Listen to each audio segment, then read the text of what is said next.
हरि ओम हरे हरे ओम। अब फेरि श्री वराह पुराणको 139 अध्यायमा नमो भगवते वासुदेवाय नमः। नागेन्द्रहाराय त्रिलोचनाय शिव श्री शिव पंचाक्षर स्तोत्रम। नागेन्द्रहाराय त्रिलोचनाय भस्ममरागाय महेश्वराय नित्याय शुद्धाय दिगंबराय तस्मै नकाराय नमः शिवाय। नमः शिवाय ओम नमः शिवाय नमः शिवाय ओम नमः शिवाय। मंदाकिनी सलिल चंदन चर्चितायं नंदीश्वरा प्रथमनाथ महेश्वराय। मंदार पुष्प बहुपुष्प सुभूषिताय तस्मै मकाराय नमः शिवाय। नमः शिवाय ओम नमः शिवाय। शिवाय गौरी वदनाज वृंदा सूर्याय दक्षधुरनाशकाय श्रीनीलाकंठाय वृषभध्वजाय तस्मै शिखराय नमः शिवाय। नमः शिवाय ओम नमः शिवाय नमः शिवाय ओम नमः शिवाय। वशिष्ठकुम्भो देवगौतमार्य मुनीन्द्रदेवचितशेखराय चन्द्रेकवैश नरलोचनाय तस्मै वकाराय नमः शिवाय। नमः शिवाय ओम नमः शिवाय नमः शिवाय ओम नमः शिवाय। यक्षस्वरूपाय जटाधराय पिनाकहस्ताय सनातनाय दिव्याय देवाय दिगंबराय तस्मै यकराय नमः शिवाय। नमः शिवाय ओम नमः शिवाय। हर हर भोले नमः शिवाय। पंचाक्षरमिदं पुण्यं यः पठे शिवेन सन्दिदौ शिवैलोकैकमाप्नोति शिवेन सामोदतीति। श्रीशंकराचार्य विरचितं पंश्री शिव पंचाक्षर स्तोत्रम संपूर्णम्। अथा द्वादशं ज्योतिर्लिंगं सौराष्ट्रे सोमनाथं च शैले श्रीशैले मल्लिकार्जुनम् उज्जैनं मले महाकालेश्वर ममलेश्वरं परलम्यं वैद्यनाथं च डङ्किन्यां भैमशङ्करं सेतुबन्धे तु रामेश्वरं नागेशं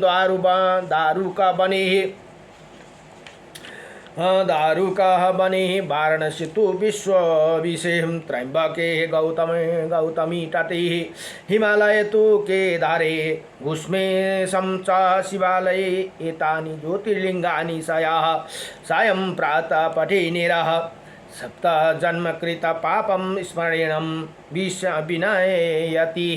ओम नमो भगवते वासुदेवाय। हरि ओम। यहाँ भन्नुहुन्छ श्री सोमनाथ काटानिया बांग प्रदेश अंतर्गत प्रभाव क्षेत्र विराजमान है। ये पर्वत मद्रास प्रदेश के कृष्ण जल में कृष्ण नदी के तट पर है। इसमें दक्षिण कैलाश कहते हैं। वनरिया श्री महाकालेश्वर मलवा प्रदेश में क्षिप्रा नदी के तट पर श्री उज्जैन नगर में विराजमान है। उज्जैन के अंतर अवंतिकापुरी भी कहते हैं। वन ओमकारेश्वर स्थान मालवा प्रांत में नर्मदा नदी के तट पर है। उज्जैन के खंड में जाने वाला रेलवे लाइन पर मोरटक का नाम का स्टेशन वहाँ से स्थान 10 मील दूर है भनेर यहाँ बताउनु भयो। यहाँ ओमकारेश्वर और अमलेश्वर के दो पृथक पृथक लिंग है भनेको अलग अलग शिवलिंग छन् परन्तु यो एक ही लिंग के दो स्वरूप है भनेर यहाँ भन्नुभयो। अब आंध्र प्रदेश के हैदराबाद नगर से पहले परभनी नाम का जंक्शन में वहाँ से परली तक एक ब्रांच लाइन गई है। इसी परली स्टेशन थोड़ी दूर परली ग्राम के निकट श्री वैद्यनाथ नाम का ज्योतिर्लिंग है। शिव पुराण में वैद्यनाथ चिता भूमौ ऐसे पाठ है। इसके अनुसार संथाल परगण में EI रेलवे के JCD स्टेशन पर वाला वैद्यनाथ शिवलिंग ही वास्तविक वैद्यनाथ ज्योतिर्लिंग ही सिद्धि होती है कि क्योंकि यहाँ चिता भूमि श्री भीमा शंकर का स्थान बम्बई से पूर्व और पुणे से उत्तर भीमा नदी के किनारे सर्व पर्वत सहा पर्वत पर है। इसी स्थान लारी के रास्ता से नासिका के लगभग 120 मील दूर है। शाह पर्वत के शिखर का नाम डाकिनी है भनेर यहाँ भन्नुभयो। इसे अनुमान होते हैं कि कभी यहाँ डाकिनी और भूतों का निवास था। शिव पुराण की एक कथा के आधार पर भीमा शंकर ज्योतिर्लिंग असम के कामरूप जैसे SB रेलवे गुवाहाटी के पास ब्रह्मपुत्र पहाड़ी पर स्थिति बतलाया जाता है। एउटा ज्योतिर्लिंग आश्रम को त्यहाँ पनि पर्दछन् अरे। कुछ लोग कहते हैं कि नैनताल जिसके उज्जैन है भनेर यहाँ फेरि कसैले नैनतालमा पनि छ भनेर यहाँ भन्नुहुन्छ अरे। रामेश्वरम दारुबने श्री नागेश्वरम वाराणसी काशी में श्री विश्वनाथ गौतमी गोदावरी में तट के श्री त्र्यंबकेश्वर हिमालय के केदारखंड में श्री श्री केदारनाथ और श्री शिवालय में श्री घुष्मेश्वर के स्मरण करे। जो मनुष्य प्रतिदिन प्रातःकाल और संध्या के समय इन 12 ज्योतिर्लिंग नाम लेते हैं उसके 7 जन्मों का किया हुआ पाप इसी लिंग को स्मरण मात्र ले मिट जाते हैं भनेर यहाँ बताउनु भयो। त्यही कारण 12 नाम छ, सजिलो छ 12 नाम लिनु। सोमनाथ, मल्लिकार्जुन, महाकालेश्वर, ममलेश्वर, वैद्यनाथ, भीमाशंकर, काशी विश्वनाथ, त्र्यंबकेश्वर, वैद्यनाथम, नागेश्वरायम, रामेश्वरायम, घुष्मेश्वरायम, ज्योतिर्लिंगाय नमो नमः भनेर 12 ज्योतिर्लिंगको नाम लिनु सजिलो छ। नमो भगवते वासुदेवायम। अब यहाँ फेरि अब 139 अध्यायमा श्री वराह पुराण को यहाँ भन्नुभयो भगवान के मंदिर में लेपन एवं संकीर्तन का महात्म्य भनेर यहाँ भन्नुभयो। भगवान मन्दिरमा गएर लिप्नु। अब उहिले त माटोको हुन्थ्यो र लिप्ने चलन, अहिले के छ भने अहिले अब माटोको हुँदैन, अहिले सिमेन्टेड हुन्छ भने गएर बडार कुडार गरेर पुसपास गर्नेको कति फल पाइँदो रहेछ भन्ने कुरा यहाँ बताउनु हुँदैछ। यहाँ भन्नुहुन्छ बरा भगवान भन्नुहुन्छ, हे देवी मेरे मंदिर का गोमय से लेपन करने वालों को जो फल प्राप्त होते हैं वो ध्यान देकर मुझसे सुनो। मंदिर को लिपते हुए मनुष्य जितने पग चलता है उतना ही 1000 वर्षों तक दिव्य लोक में आनंद करता। हेर्नुस् त मन्दिरमा गएर लिप्नु कत्रो ठुलो पुण्य रहेछ न। हे देवी, यदि मेरा कोई भक्त व्यक्ति 12 वर्षों तक मंदिर लेपन का कार्य करता है तो वो धन और धान्य से भरे पूरे किसी शुद्ध एवं विशाल कुल में जन्म पाते हैं भनेर यहाँ बताउनु भयो। और देवताओं द्वारा अभिवंदित होते हुआ कुशद्वीप में प्राप्त करते हैं और वहाँ 10,000 वर्षों तक निवास करता है। फिर ये सुबह ही देवी जो मेरे अंतगृह का स्वयं लेपन करता है अथवा न्यायपूर्वक दूसरों से लेपन कराता है वो मेरे लोक को प्राप्त होते हैं भनेर यहाँ भगवान भन्नुहुन्छ। भगवान नारायण स्वयं बताउनु हुँदैछ यहाँ वसुन्धरे, अब मैं गोबर की महिमा का बताता हूँ तुम उसे सुनो। मंदिर को लेपन के लिए जो प्राणी किसी से समीप के स्थान से अथवा कहीं दूर जाकर जितने पग चलकर गोमय लाता है भने को गोबर लेके आता है, वहाँ गोबर को लाने वाला व्यक्ति उतने ही 1000 वर्षों तक स्वर्ग लोक में प्रतिष्ठित पाता है। जति टाढो छ नि गोबर गाईको गोठ त्यति टाढोबाट कति पाइला हिँड्यो त्यति एक पाइलाको 1000 वर्ष भनेर यहाँ बताउनु हुँदैछ। स्वर्गको अवधि समाप्त हो जाने पर वो सामल्य द्वीप में जन्म प्राप्त करके आनंद का उपभोग करता है और वहाँ 12,100 वर्ष तक निवास कर दी। फिर वहाँ भारतवर्ष में राजा होकर त्यहाँबाट फेरि जन्म भएपछि यो भारतवर्षमा राजा होकर मेरे भक्त होते हैं भनेर यहाँ बताउनुहुन्छ। तथा सभी धर्मज्ञों में वो श्रेष्ठ तथा उपासक होते हे। मन्दिर अब मन्दिरमा गएर गोबरले लिप्यो भने यस्तो ठुलो पुण्य पाइँदो रहेछन्। यहाँ भन्नुभयो भारतवर्ष धर्मज्ञ श्रेष्ठ मेरे उपासक होते, अगले जन्म में वही अपना प्रांत संस्कार एवं अभ्यास के कारण पुनः गौमय लाया करके मेरे मंदिर का लेपन करता है भनेर यहाँ बताउनु भयो। तथा उसके फलस्वरूप मेरे लोक को प्राप्त होता है। कोई गौ को स्नान करा रहा है या गाय के गोबर मेरे मंदिर में उपलेपन करता है, उसी समय जो व्यक्ति उसके पास जल पहुँचता है वो भी उसकी जल की बूंदों की तुल्य सहस्त्र वर्षों तक स्वर्गलोक में प्रतिष्ठित पाते हैं भनेर यहाँ कसैले लिप्दै गरेको देखेर अलिकति पानी लगेर त्यो लिपेको ठाउँमा दिन्छु भन्यो भने त्यो पनि ठुलो पुण्य भनेर यहाँ बताउनु भयो। कति रच नि हो, हामीले गर्नु सक्दा कहीँ भड्किनै पर्दैन, तीर्थ व्रत कहीँ जानै पर्दैन। छेउमा मन्दिर छ भने गएर पुष्पास गर्नुहोस्, मन्दिरलाई बढार कुडार गर्नुहोस्। गोबर त अब अहिले त माटोको हुँदैन, माटोको छ भने त झन् राम्रो गोबर लगेर लिपपोत गरिदिनुहोस्। यहाँ भन्नुहुन्छ पहुँचाता है उसी जल के बूंदा तुल्य सहस्त्र वर्षों तक स्वर्गलोक में प्रतिष्ठित पाते हैं। और वहाँ से जब भ्रष्ट होता है तो क्रौंच द्वीप जाते हैं और क्रौंच द्वीप भ्रष्ट होकर भूमंडल पर धार्मिक राजा होते हैं। पुनः उसी पुण्य के प्रभाव से वो प्राणी मेरे श्वेत द्वीप में पहुँच जाते हैं भनेर यहाँ बताउनु भयो। श्वेत द्वीप भनेको चाहिँ जहाँ भगवान नारायण बस्नुहुन्छ। वही वसुन्धरे जो स्त्री पुरुष मेरे मंदिर को मार्जन कर्म करता है, झाड़ू लगाता है, वो सभी अपराधों से मुक्ति होकर स्वर्गलोक में सम्मानपूर्वक निवास करती है। हेर्नु त झाडु लाउनु पनि त्यत्रो ठुलो पुण्य रचना मार्जन के समय धुलो पुष्पास मार्जन भनेको पुष्पास धूलो की जितने कण उड़ते हैं उतने ही 100 वर्ष तक स्वर्ग लोक में निवास करते हैं। और वहाँ से च्युत होने पर भी शाक दीपा को प्राप्त होते। ऐसे व्यक्ति वहाँ बहुत दिनों तक निवास कर फिर पवित्र भारत भूमि पर धार्मिक राजा होते हैं और सब प्रकार के भोगों को प्राप्त कर मेरी उपासना कर श्वेत दीप को प्राप्त होते हैं भनेर यहाँ बताउनु भयो। हे देवी, अब तुम्हें अन्य बातों बताता हूँ, सुनो। जो प्राणी मेरी आराधना के समय पाद गान करते ही अथवा भगवान को कीर्तन गर्छ उसे जो फल प्राप्त होते हैं उसे बतलाता हूँ, तुम सुनो। गाए जाने वाला पद की पंक्तियों के जितने अक्षर होते हैं उतने 1000 वर्षों तक गायक का पुरुष इंद्रलोक को प्रतिष्ठित पाते ही। गायन में सदा पारायण हो रहने वाला मेरे भक्त इंद्रलोक में स्मरण। हेर्नुहोस् त भजन गाउनु पनि बडो ठुलो पुण्य छ हे। त्यही कारण रमणीयानंद वन में देवताओं के साथ आनंद करके बाद वहाँ से च्युत होते हैं तो भूमंडल में वैष्णव कुल में जन्म पाकर वैष्णव के साथ ही निवास करती है भनेर यहाँ बताउनु भयो। और वहाँ भी भक्तों के साथ मेरे यसो गान में संलग्न रहता है। पंडित भएर जन्मिन्छन् अरे ठुलो विद्वान। फिर आयु समाप्त होने पर शुद्ध अंतकरण वाले वो पुरुष मेरे कृपा से ही मेरे लोक में चले जाते हैं भनेर यहाँ बताउनु भयो।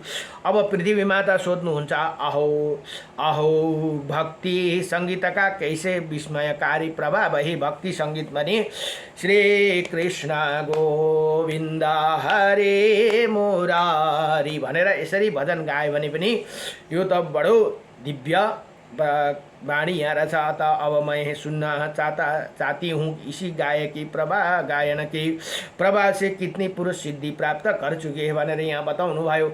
अब भगवान भन्नुहुन्छ, बड़ा भगवान भन्नुहुन्छ, हे देवी, बड़ा क्षेत्र में मेरे मंदिर के पास एक चंडाल रहता था। हेर्नुहोस् है, अब चंडाल थियो रे मंदिर को पास में। अब बाहिर बसेको हुन्छ नि जो माग्ने, त्यो त चंडाल बसेको थियो रे। जो मेरी भक्त में तत्पर रहकर भक्तों में तत्पर रहकर सारी रात जाकर मेरे यश गाना गाता रहता था। कभी वो सुंदर अन्य प्रदेश तक भ्रमण करते हुए मेरे भक्त संगीत गाता रहता था। इसी प्रकार उसने बहुत से संवत्सर व्यतीत कर दिए। एक समय की बात है, कार्तिक मास के शुक्ल पक्ष की द्वादशी रात में जब सभी लोग सो गए थे उसे बिना उठाई और भक्ति गीत गाते हुए भ्रमण करना प्रारंभ किया भनेर यहाँ बताउनु भयो। इसके बीच उसे एक ब्रह्म राक्षस ने पकड़ लिया और चंडाल बेचारा निर्बल था और ब्रह्म राक्षस अत्यंत बली अथवा वो आपने उसे छुड़ा न सका और दुख एवं शोक के व्याकुल होकर वो निश्रेष्ठ सा हो गया। फिर उसे ब्रह्म राक्षस कहने लगा, अरे मुझमें तुम्हारा क्या अभिष्ट सिद्धि होने वाला है जो तुम इस प्रकार मुझ पर चढ़ बैठे हो। उसी की ये बात सुनकर मनुष्य के मांस को लोभी ही ब्रह्म राक्षस ने चंडाल से कहा, आज 10 रात्रों से मुझे कोई भोजन नहीं मिला है। ब्रह्मा ने मेरे भोजन के लिए तुम ही यहाँ भेज दिया है। आज मैं मज्जा मांस और रक्तों से भरे हुए तेरे शरीर भक्षण करूँगा, इसे मेरी तृप्त हो जाएगी भनेर यहाँ बताउनुहुन्छ। अब यहाँ भन्नुहुन्छ, हे वसुन्धरे, चंडाल मेरे गुणगान के लिए लालायित था। उसी व्यक्ति ने ब्रह्म राक्षस से प्रार्थना की, हे महाभागा, मैं तुम्हारे बात मानता हूँ। ब्राह्मण तुम्हारे हे ब्रह्म राक्षस, तुम्हारे खाने के लिए ही मुझे भेजा है, परंतु परम प्रभु की भक्ति में संपन्न होकर इसी जागरण में मैं देवादिदेव जगदीश्वर का पाद गान के लिए समुत्सुक हूँ। अतः वन में उनके आवास स्थल के पास जाकर संगीत सुनाकर मैं लौट आऊँगा, तब तुम मुझे खा लेना, परंतु इसी समय मुझे जाने दो, क्योंकि मैं यहाँ व्रत धारण कर रखा हूँ कि निशित आधी रात मैं भगवान श्री हरि को प्रसन्न करने के लिए भक्ति संगीत सुनाया करूँगा। व्रत पूरा होने पर तुम मुझे खा लेना। इस पर क्षुधार्ता ब्रह्म राक्षस कठोर शब्द में बोले, अरे मूर्ख, क्यों ऐसी झूठ बात बनाता है। तू कहता है कि मैं तुम्हारे पास फिर मैं आऊँगा। भला ऐसे कौन मनुष्य जो मृत्यु के मुख में पहुंचकर फिर जीवित लौट जाए। तुम ब्रह्म राक्षस मुख में पकड़ भी फिर जाने की इच्छा करते हो भनेर यहाँ ती ब्रह्म राक्षसले भने। अब चंडाल फेरि बोले, हे ब्रह्म राक्षस, यद्यपि पहले के निंदित कर्म को प्रभाव से इसी समय चंडाल बना हूँ, किंतु मेरे अंतकरण में धर्म स्थित है। तुम्हें मेरे प्रतिज्ञा सुनो, मैं धर्म अनुसार पुनः निश्चित आऊँगा। ब्रह्म राक्षस अपने जागरण व्रत को पुकार, मैं लौटकर यहाँ अवश्य आऊँगा। देखो, संपूर्ण जगत सत्य के आधार पर ही टिका है भनेर यहाँ ती चंडालले बताउँदैछन्। अत्यंत अन्य सब लोग भी सत्य पर ही आकृत है। ब्रह्मवादी ऋषियों सत्य के द्वारा ही सिद्धि प्राप्त की थी भनेर यहाँ भन्नुहुन्छ। कन्या सत्य प्रतिज्ञा पूर्वक ही दान की जाती है। ब्राह्मण लोग भी सदा सत्य ही बोलते हैं। राजा लोग सत्य भाषण करने के प्रभाव से ही तीनै लोक पर विजय प्राप्त करते हैं। अब यस्तो ज्ञान दिँदैछ त्यो चण्डालले। हेर्नुहोस् त, त्यो ब्रह्म राक्षसलाई स्वर्ग और मोक्ष की प्राप्ति भी सत्य के प्रभाव से सुलभ होती है। सूर्य भी सत्य के प्रताप से ही तापते हैं और चंद्रमा भी सत्य के प्रभाव से जगत को रंजित आनंदित करते हैं भनेर यहाँ बताउनु भयो। मैं सत्यता पूर्वक प्रतिज्ञा करता हूँ कि यदि मैं लौटकर तुम्हारे पास नहीं आऊँ तो षष्ठी, अष्टमी, अमावस्या दोनों पक्ष की चतुर्दशी इन तिथि में जो स्नान तक नहीं करता उसकी जो दुर्गति होती है वही गति मुझे प्राप्त हो। अब यहाँबाट हामीले के बुझ्नुपर्छ त भने यहाँ हेर्नुहोस् है, षष्ठी तिथि पनि इम्पोर्टेन्ट है।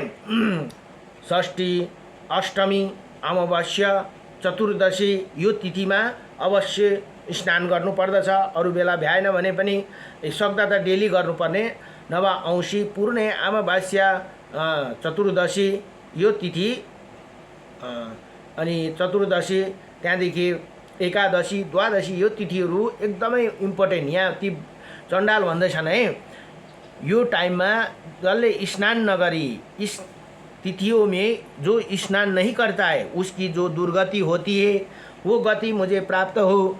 जो व्यक्ति आज्ञा या मोह में पड़कर गुरु और राजा की पत्नी के साथ गमन करता है उसे जो गति मिलता है वही गति यदि मैं फिर ना लौटूँ तो मुझे प्राप्त हो भनेर अब हेर्नुहोस् त आफ्नो भएको पुण्य उसले सबै त्यहाँ बताउन थाले, प्रतिज्ञा गर्न थाले। यहाँ भन्नुहुन्छ, मुझे प्राप्त हो। मिथ्या यज्ञ करने वाला पुरुष को तथा मिथ्या भाषण करने वाला लोगों को जो गति प्राप्त होती है वो गति मैं पुनः ना आ सकूं तो मुझे प्राप्त हो। हे ब्राह्मण का वध करने पर मदिरा, पान, चोरी और व्रत भंग व्रत भंग करने पर मनुष्य को जो गति प्राप्ति होती है, यदि मैं पुनः ना लौटूँ तो मुझे प्राप्त हो। यहाँ भनेर यसरी प्रतिज्ञा गरे, हे देवी ही। अब यहाँ भगवान भन्नुहुन्छ, हे देवी। उसी समय चंडाल की बात सुनकर वो ब्रह्म राक्षस प्रसन्न हो गया, अतः वो मधुर वाणी से कहने लगा, अच्छा तुम जाओ, नमस्कार। इसी प्रकार आपने निश्चय अड़ी का चंडाल और ब्रह्म राक्षस ऐसे कहकर मेरे संगीता में तलीन हो गया। उसे नाचते गाते संपूर्ण रात्रि बीत गई। प्रातः काल होने पर जब वो ब्रह्म राक्षस पास वापस चला तो इतने में कोई पुरुष उसके सामने आकर खड़े हो गया और उन्होंने उसके कहा, हे साधु, तुम इतनी शीघ्रता से कहाँ चले रहे हो? तुम्हें उसी ब्रह्म राक्षस के पास कदापि नहीं जाना चाहिए। ये ब्रह्म राक्षस तो शव तक को खा जाते हैं, अतः तुम्हें वहीं प्रतीक्षा मृत्यु मुख में नहीं जाना चाहिए भनेर यहाँ बिहान अब भगवान ने स्वयं उसको अगाडि आउनु भएर भन्नुहुँदैछ है। उसको धर्म उसले कतिको धर्ममा अडिक रहेछ भनेर भगवानले परीक्षा लिनुहुँदैछ। चण्डालले कहा, हे चण्डालले कहा, ब्रह्म राक्षस चंडाल ने कहा, पहले जब मुझे ब्रह्म राक्षस खाने की तैयार था तब मैंने उसके सामने प्रतिज्ञा की थी, मैं वापस आ जाऊंगा। सत्य का पालन करना परम आवश्यक है। इस पर उसे पुरुष ने उनके हित की इच्छा कहा, चंडाल वहाँ मत जाओ, क्योंकि जीवन की रक्षा के लिए सत्य त्याग का दोष नहीं होता। किंतु चंडाल अपने व्रत में अटल था, अतः वो मधुर वाणी से बोला, हे मित्र, तुम जो कह रहे हो मुझे अभिष्ट नहीं है। मुझमें सत्य का त्याग नहीं हो सकती, क्योंकि मेरा व्रत अचल है। जगत की जड़ सत्य है और सत्य पर ही संसार सागर टिका है। सत्य ही परम धर्म है, परमात्मा ही सत्य पर ही प्रतिष्ठित। अतः मैं किसी प्रकार का भी असत्य का आचरण नहीं करूँगा। इसी प्रकार कहकर वो चंडाल ब्रह्म राक्षस के पास चला गया और उसके सामने करते हुए बोला, हे मावक, मैं आ गया हूँ। अब मुझे भक्षण करने में तुम विलंब ना करो। तुम्हारी कृपा से अब मैं भगवान विष्णु के उत्तम स्थान को जाऊंगा। अब तुम अपनी इच्छा के अनुसार मेरे शरीर के इन अंगों को खा सकते हो। अब वो ब्रह्म राक्षस मधुर वाणी से कहने लगा, हे साधु वत्स, साधु, मैं तुमसे संतुष्टि हो गया हूँ, क्योंकि तुमने सत्य धर्म का भली भांति पालन किया है। हेर्नुहोस् त, भोलिपल्ट ऊ फर्केर आएपछि अलरेडी त्यो ब्रह्म राक्षस तृप्त भए अरे। किन भन्दा सत्यको कारणले गर्दाखेरि, सत्यमा अडिएको कारणले त्यसले के भन्दैछ, हे साधु, तुमसे संतुष्टि हो गया हूँ, क्योंकि तुमने सत्य धर्म का भलीभांति पालन किया। कोही मान्छे बाघको मुखमा पुगेर फेरि फर्केर आउँछ त बाघलाई खाऊँ भनेर, खा भनेर आउँदैन नि। त्यस्तै यहाँ उसले सत्यको धर्मको पालन गरी। चंडाल को प्रायः किसी धर्म का ज्ञान ना होता, पर तुम्हारी बुद्धि पवित्र है। भद्रे, यदि तुम्हें जीने की इच्छा हो तो विष्णु मंदिर के पास जाकर गत रात में तुमने जो गान किया है उसके फल मुझे दे दो। अब हेर्नुहोस् त, त्यो दिन तैँले हिजो राति गाएको गानको फल मलाई दे, मैं तुम्हें छोड़ दूंगा, तो नहीं तो खाऊंगा और नहीं डराऊंगा। ब्रह्म राक्षस की बात सुनकर चंडाल बोले, ब्रह्म राक्षस, तुम्हारे इसी वाक्य को क्या अभिप्राय है? मैं कुछ समझा नहीं पा रहा हूँ। पहले मैं खाना चाहता हूँ, ये कहकर अब तुम भगवान भागवत गुण अनुवाद का पुण्य क्यों चाहते हो? चंडाल की बात सुनकर ब्रह्म राक्षस बोला, बस तुम अपने एक पहर के गीत का ही, जो गीत भनेको जो भगवान को भजन गान को पुण्य मुझे दे दो, फिर मैं तुम्हें छोड़ दूंगा और स्त्री पुत्र के साथ तुम्हें जीवित रह सकोगे। पर उसी चंडाल की गति के गीता के पुण्य का लोभ भी था, अतः वो बोला, हे ब्रह्म राक्षस, मैं संगीत का फल नहीं दे सकता हूँ। तुम अपने नियम के अनुसार मुझे खा जाओ, मैं मनो अभिलाषिता रुधिर का पान करा लो। अब ये ब्रह्म राक्षस कहने लगा, हे तात, तुमने जो विष्णु के मंदिर में गायन कार्य किए हैं उनमें से केवल एक गीत का ही फल मुझे दे दो। एकै ताल गाएको मात्रै मलाई दियो। जो भगवान को नाम संकीर्तन भन्छ नि, गाउँछ नि, हरे कृष्ण कृष्ण कृष्ण हरे हरे, हरे राम राम राम हरे हरे, हरे कृष्ण यो संकीर्तन को पुण्य हेर्नुहोस् है। यहाँ अब त्यो ब्रह्म राक्षसले माग्दैछन्, तात तुम्हें जो विष्णु के मंदिर में गायन कार्य किए है उसमें केवल मैं गीता ही फल मुझे देने की कृपा करो। तुम इसी एक गीता को फल से ही मैं तर सकता हूँ और अपने परिवार को भी तार सकता हूँ। इस पर चंडाल ने उसी संतावना देते हुए आश्चर्यचकित होकर उसने पूछा, हे ब्रह्म राक्षस, तुम्हें कौन तुमने कौन सा विकृति कर्म किया है जिस दोष से तुम्हें ब्रह्म राक्षस होना पड़ा भनेर अब सोधे। उसले सोध्दैछ नै यहाँ, तुम मुझे बताओ। ब्रह्म राक्षस बोला कि मैं पुनर्जन्म में चरक गोत्रीय सोम शर्मा नाम का एक ययावर ब्राह्मण था। मुझे यद्यपि वेद का शूद्र और मंत्र कुछ भी ठीक ठीक ज्ञात नहीं थे, फिर भी यज्ञादि कर्म हेर्नुहोस् त, को भन्छ नि म पढेको छु भनेर त्यस्तो झुट काम गराउँछ भने त्यसको फल यहाँ बताउँदैछन् है। अब यज्ञादि कर्म करने में लगा रहता था, लोभ और मोह से आकृष्ट होकर फिर मैं मूर्खों का पुरोहित करने लगा, उनके यज्ञ हवन आदि का कार्य कराने लगा। एक समय की बात है जब मैं संयोगवश एक पंचरात्र संज्ञ का यज्ञ करा रहा था, इतने में ही मुझे उधर शूल उत्पन्न हुआ और मेरे प्राण निकल गए। उसकी पूर्णाहुति नहीं हुई, अतः मेरी ये स्थिति हुई कि उसी दूषित कर्म के प्रभाव से मैं ब्रह्म राक्षस हो गया। हेर्नुहोस् त, यही कारण ब्रह्म राक्षस हुन्छन्, त्यो नजानिकिन जबरजस्ती कुनै कार्य गर्नु हुँदैन।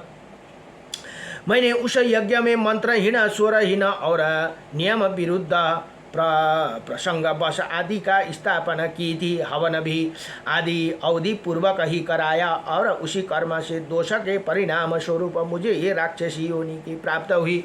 अब मैं तुम्हें अपने गति का फल देकर, मेरा एक गीत का फल देकर उद्धार करो। विष्णु गीता के पुण्य द्वारा अब मुझे अधम को शीघ्र ही इसी पाप से मुक्त करो भनेर हेर्नुहोस् त। अब उल्टा त्यो चण्डाललाई पनि उसले त नमस्कार गर्नु थाल्यो। यहाँ भन्नुहुन्छ, अब देवी ये चंडाल एक उत्तम व्रती व्यक्ति था। उसने ब्रह्म राक्षस बात सुनकर अनेकों वचनों का सहर्ष अनुमोदन किया, साथ ही बोला कि हे ब्रह्म राक्षस, यदि मेरे गीता को फल में तुम शुद्ध मन एवं कलेश मुक्त हो सकते हो तो तुम ले लो। मैं अत्यंत सुंदर स्वर में जो सर्वोत्कृष्ट गायन किया है उसकी फल मैं तुम्हें प्रदान करता हूँ। जो पुरुष श्री हरि के सामने इसे भक्ति संगीत का गान करते हैं वो लोग अत्यंत कठिन परिस्थितियों में भी तार देते हैं। ऐसे कहकर उसे चंडाल ने उसी गीत का फल ब्रह्म राक्षस को दे दिया भनेर यहाँ बताउनु भयो।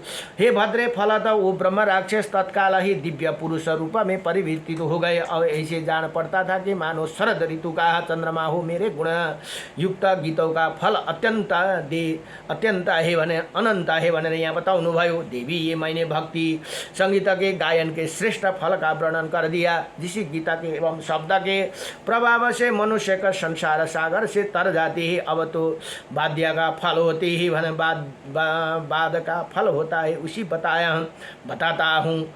उसकी सहायता से वशिष्ठ ने देवताओं से सबला गौ को प्राप्त किया था। संपा, झापा और ताल अथवा इनके संयोग से प्रयोग से मनुष्य 9900 वर्षों तक कुबेर के भवन में जाकर इच्छा अनुसार आनंद का उपभोग करते। फिर वहाँ से अवकाश मिलने पर झाप और तालों में संपन्न होकर स्वतंत्र पूर्वक मेरे लोक में पहुँच जाते हैं भनेर यहाँ भगवान भन्नुहुन्छ। अब जो मनुष्य मेरे आराधना के समय नृत्य करता है, नाचता छ भने भगवान को भजन में जो नाचता छ उसका पुण्य करता हूँ। सुनो, इसका फल स्वरूप वो संसार बंधन से काट कर मेरे लोका को प्राप्त होता है। हेर्नुहोस् त, भजन में नाच्नु पनि बडो यो छ है, फल त्यसको पनि बडो दिव्य फल छ। यहाँ भन्नुहुन्छ, जो भजन गाउँदा राम्रोसँगले नाच्छन् नि भगवानको भजनमा, त्यसको पनि फलस्वरूप जो मानव जागरण करके गीता और वाद्य के साथ मेरे सामने नृत्य करता है। भगवान को मूर्ति अगाडि, फोटो अगाडि, मंदिर का अगाडि, जो वो जम्बूद्वीप में जन्म पाकर राजाओं को भी राजा होते हैं और संपूर्ण धर्मों से संपन्न होकर वो संपूर्ण पृथ्वी का रक्षक होते हैं। और मेरे भक्त मुझे पुण्य और उपहार अर्पण कर मेरे लोक को प्राप्त होते हैं भनेर यहाँ भन्नुहुन्छ। हे वसुंधरे, जो सत्कर्म के पथ पर पैर रखकर मेरी उपासना करता है, जो पुण्य पुष्पों को लाकर मेरे ऊपर चढ़ाता है, वो महान उत्तम कार्य संपादन करने लेता है, अतः वो मेरे लोक में जाने का अधिकारी हो जाते हैं भनेर यहाँ बताउनु भयो। हे वसुंधरे, जो मनुष्य प्रातःकाल भनेको बिहानै सुबह बिहानै उठकर इसका पाठ करता है, अपने पूर्वों की 10 तथा आगे होने वाला 10 पीढ़ियों को तार देते हैं। मूर्खों एवं निंदक का सामने इसका प्रवचन नहीं करना चाहिए। ये धर्मों में परम धर्म और क्रियाओं में परम क्रिया शास्त्र की निंदा करने वाला व्यक्ति के सामने कभी भी इसका कथन नहीं करना चाहिए। जो मुझे श्रद्धा रखते तथा जिसमें मुक्ति की अभिलाषी है, उसके सामने भी उसका पठन पाठन करना चाहिए भनेर यहाँ बताउनु भयो। यति भनेर श्री वराह पुराणको 139 अध्यायमा भगवान के मंदिर में लेपन तथा संकीर्तन का महात्म्य भनेर यहाँ बताउनु भयो। नमो भगवते वासुदेवाय, हरे परमात्मने प्रणत क्लेशनाशाय गोविंदाय नमो नमः। सच्चिदानंद रूपाय विश्वोत्पत्तिहितवे त्रयपत्राय विनाशाय श्रीकृष्णाय वयं नमः। ओम नमो भगवते वासुदेवाय नमः। अब भोलि को प्रसंगमा छन्। अब कोकामुख र बद्री क्षेत्रका महात्म्य, कौशिकी नदीको र बद्री क्षेत्रको महात्म्य भनेर भोलिको पनि बडो दिव्य प्रसंग छ है। यसमा यो